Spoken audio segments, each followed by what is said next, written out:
આમોદમાં બંધારણ ગૌરવ અભિયાન અંતર્ગત ભાજપ દ્વારા ગોષ્ઠીનું આયોજન કરાયું.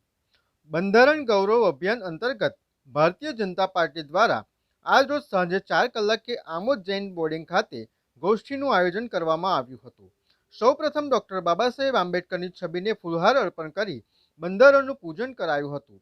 ત્યારબાદ આમોદ શહેર ભાજપ પ્રમુખ મિથુન મોદીએ આવેલા મુખ્ય મહેમાનનો પરિચય આપી તેમનું શાબ્દિક સ્વાગત કર્યું હતું.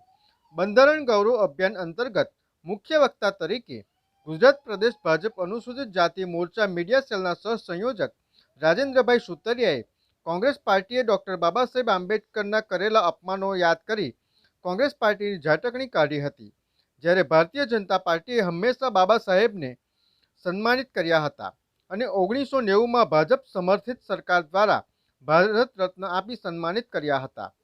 ભાજપ સરકારે 26મી નવેમ્બરને બંધારણ દિવસ તરીકે ઉજવવાની પરંપરા શરૂ કરી હતી. તેમજ ભાજપે ડોક્ટર બાબા સાહેબ આંબેડકરના જીવન સાથે સંબંધિત 5 મહત્વના સ્થળોને પંચતીર્થ તરીકે વિકસાવ્યા હતા.